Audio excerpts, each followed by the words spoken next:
I wouldn't say men have a problem with women empowerment or the movement. I would say that some men have issues or problems with change because basically it's just change. Yeah, that's it's just true. change.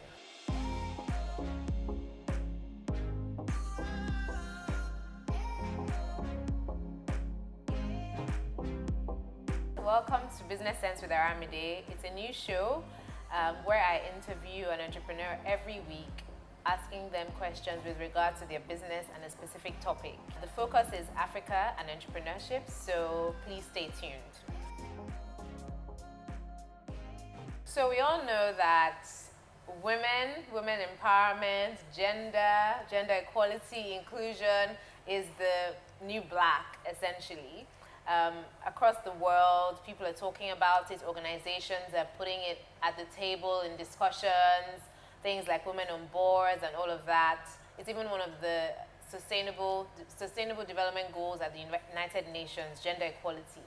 So with that in mind, that brings us to Africa, where now organizations are beginning to recognize that gender equality is important and inclusion of women. And in Nigeria specifically, there's so much buzz around it, so much change, so much progress. So on this show today, I have with us a gentleman actually, he's an entrepreneur. He's going to introduce himself and I'm going to ask him some questions around how gender equality impacts men, because that's an interesting angle that not a lot of us actually consider, where men are impacted and affected by the narrative, how they have to adjust or adapt to it. And so I want to welcome Mr. Olu Ogunlela. So hi, Olu. Hey. How are you doing? Very well. You? Welcome to my show. I'm good. It's a little interesting because, I've never done this before. So thank you for being my very first guest. You're welcome. And we're going to just take a stab at it. Okay. So can you kindly introduce yourself? Okay, so my name is Olu Ogunlela. I'm a peak performance consultant and the founder of LifeRithms. LifeRithms is a data-driven human capacity development company. So basically HR tech, and basically we're using data analytics and artificial intelligence to help individuals and employees make better lifestyle decisions. Yeah. Interesting. Okay. So is this an app or is it a solution right now? Yeah, so it's a combination of a big data solution and an app that's currently in development. Okay, wonderful. Thank you. Thank you for being on the show. So I'm going to just dive straight into what you do and business and women. Yeah. My first question is, so as a learned man who works with women, what does gender equality mean to you and why is it important? For me, gender equality means equal opportunity, equal pay, and equal respect for women in the workplace. I think it's technology is playing a crucial role in changing this narrative. Now men are, shall I say, no longer hunter-gatherers anymore. So basically, we're in a knowledge economy, and as a result, women, can step up or are stepping up to the playing field to get more done. Yeah. So I believe, like I said, equal opportunity, equal pay, and equal respect for women in the workplace. Interesting. Yeah. Thank you for that. Okay, so people use all these buzzwords all the time. There's women empowerment, and there's feminism, there's inclusion, there is parity, equality. So in your own understanding, do you think inclusion and women empowerment is the same thing as feminism?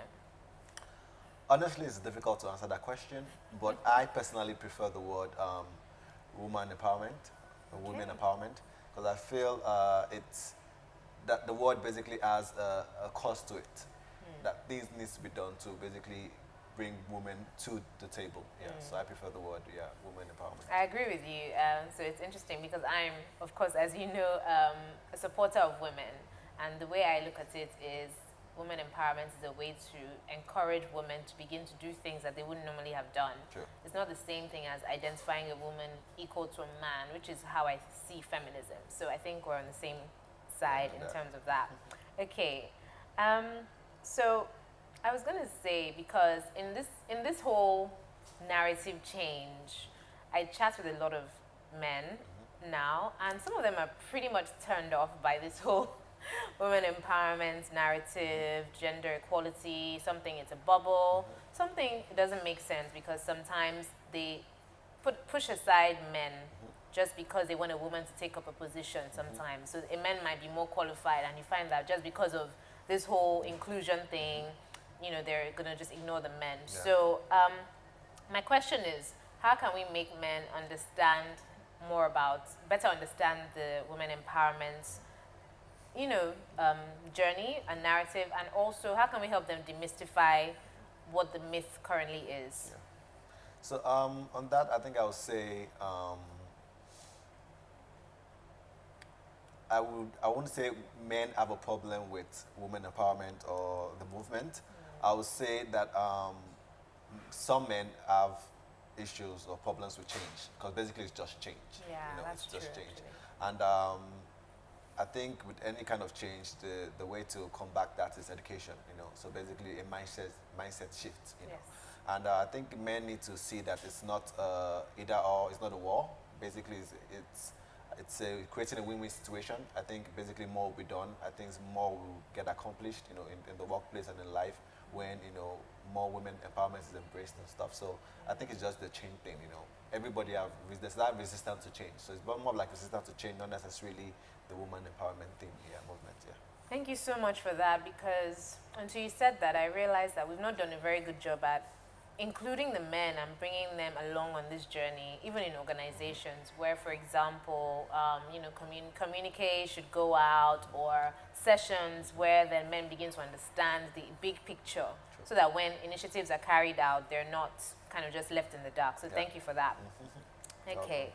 And so I was going to say, how do you think men in technology can help women or support women and inclusion? I think men can, this is just my opinion, but I think every tech company should have at least the one woman in, you know, C-level position, executive position. It just makes sense. I think better decisions will be made on the board level and on the senior management level when there's a woman in place. I also feel that tech companies should go out of their ways to ensure that at least they have female developers on team also. Because and you know, also support, shall I say, programs that, you know, shall I say, accelerate the deployment of women developers, because obviously it's something that needs to be done more in Nigeria than anywhere else. Yeah. Yes, so that's true. So do you have female employees or colleagues right now with your startup? So at the moment we don't, but we have our CEO position we're leaving that aside for a female, shall I say, executive with an MBA background, Interesting. to fill that position, yeah. And what if you find that it's a man that keeps applying, because a lot of women don't apply for these things? So what then happens? So I think temporarily we would maybe get a man there, but I think overall I just think it will be a good balance, because of I feel, especially for the fact that our business is a platform business. Right. I think a woman has a way of seeing things differently in a man when it comes to that kind of stuff. So, for example, a CEO for Facebook is a lady, you know, and I feel that makes sense. I think it's a good fit, you know. Okay. Especially our company, since we are kind of like a human resource company, having Right. a lady up there too definitely is important. When it comes to empathy Yes. and all those things that are needed with regards to human resources. Yes, very true, yeah. Thank you so much for being on the show. Thank you, Olu. You're welcome. And thank you for watching. Stay tuned for our next week. Our next guest will be coming on the show, and she'll be talking about